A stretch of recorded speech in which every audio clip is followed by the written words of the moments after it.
18वीं लोकसभा के पहले सत्र के दूसरे दिन यानी 25 जून को सबसे पहले महाराष्ट्र के सांसदों ने शपथ ली और इस दौरान मणिपुर से कांग्रेस के सांसदों को भी शपथ दिलाई गई। लोकसभा में जैसे ही कांग्रेस के मणिपुर के सांसदों के सदस्य के पद के शपथ शुरू हुई, पार्टी के सांसदों ने मणिपुर मणिपुर के नारे लगाने शुरू कर दिए। राहुल गांधी भी दोनों सांसदों के शपथ ग्रहण के दौरान स्टैंडिंग ओवेशन देने के लिए खड़े हो गए। इसके बाद दोनों सांसदों के से हाथ भी मिलाया और इसका वीडियो भी सामने आया है।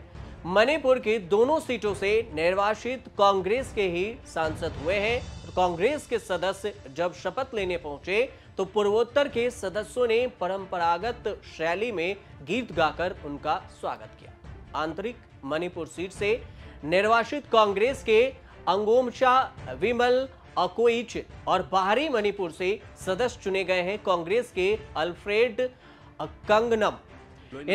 इन दोनों ने शपथ लिया और उसके बाद अगोइचम ने मणिपुर में वही आर्थर ने अंग्रेजी में शपथ ली। दोनों सदस्य जब शपथ लेने के लिए पोडियम तक पहुंचे तो कांग्रेस के सदस्यों ने अपने स्थान पर खड़े होकर मेजें थपथपाई, यानी कि उनका स्वागत किया। आर्थर जब शपथ लेने के लिए उठे तो कांग्रेस नेता राहुल गांधी भी अपने स्थान पर खड़े हो गए और उनका अभिवादन करते हुए दिखे, जिसका वीडियो भी सामने आया। मणिपुर का परंपरागत परिधान कंधे पर डालकर आए आर्थर ने शपथ लेने के अंत में कहा कि मणिपुर को न्याय दिलाइए, देश को बचाइए। उसके बाद इसकी चर्चा फिर से सदन में के दूसरे दिन ही शुरू हो गई।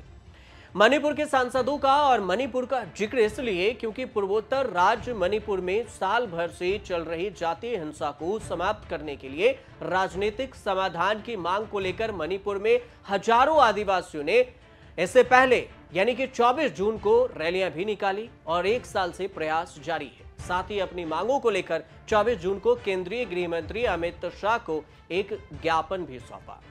मणिपुर पिछले एक साल से जातीय हिंसा की आग से जल रहा है और अब जब जातीय हिंसा को लेकर राजनीतिक समाधान और पहाड़ियों के लिए शासित प्रदेश की मांग को लेकर विरोध प्रदर्शन हो रहा है, तो साथ ही ITLF ने अपनी मांगों को लेकर केंद्रीय गृह मंत्री अमित शाह को ज्ञापन सौंप दिया। अब मणिपुर की कहानी भी समझ लीजिए कि मणिपुर में क्या कुछ हुआ था।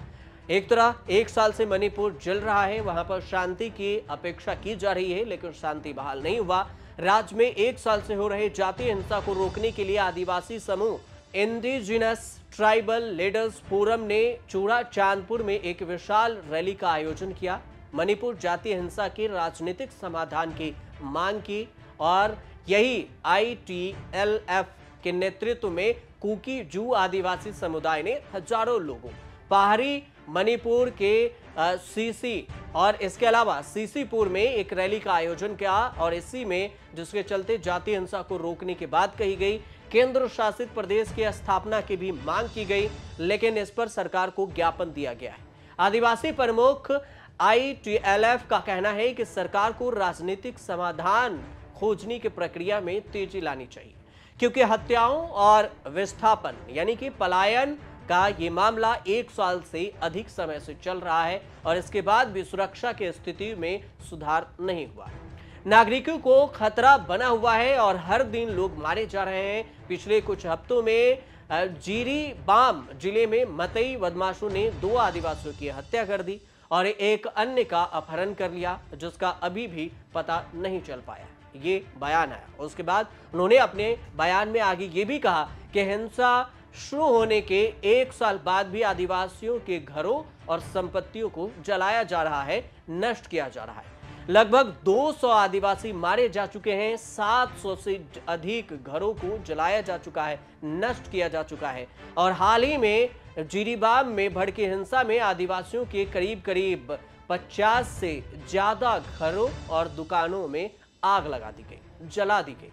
आपको यह भी बता दें कि मणिपुर में जातीय संघर्ष के एक साल से अधिक समय हो चुके हैं और एक साल से राज्य में शांति बहाल की अभी भी अपेक्षा है। वहां पर लोग आशा कर रहे हैं कि अभी भी शांति बहाल हो सके। राज्य में 3 मई 2023 को जातीय हिंसा भड़की थी, जिसमें कम से कम 221 लोग मारे गए थे, 50,000 से अधिक लोग पलायन कर चुके हैं। इसके बाद भी जब दोनों मणिपुर के सांसद, कांग्रेस के सांसद जब संसद में पहुंचे और शपथ ग्रहण लिए, तो फिर स्टैंडिंग ओवेशन के साथ राहुल गांधी खुद और कांग्रेस के तमाम नेता, विपक्ष के तमाम नेता उनका स्वागत कर रहे थे और इसी का वीडियो सोशल मीडिया पर खूब वायरल हो रहा है। आप देखते रहिए।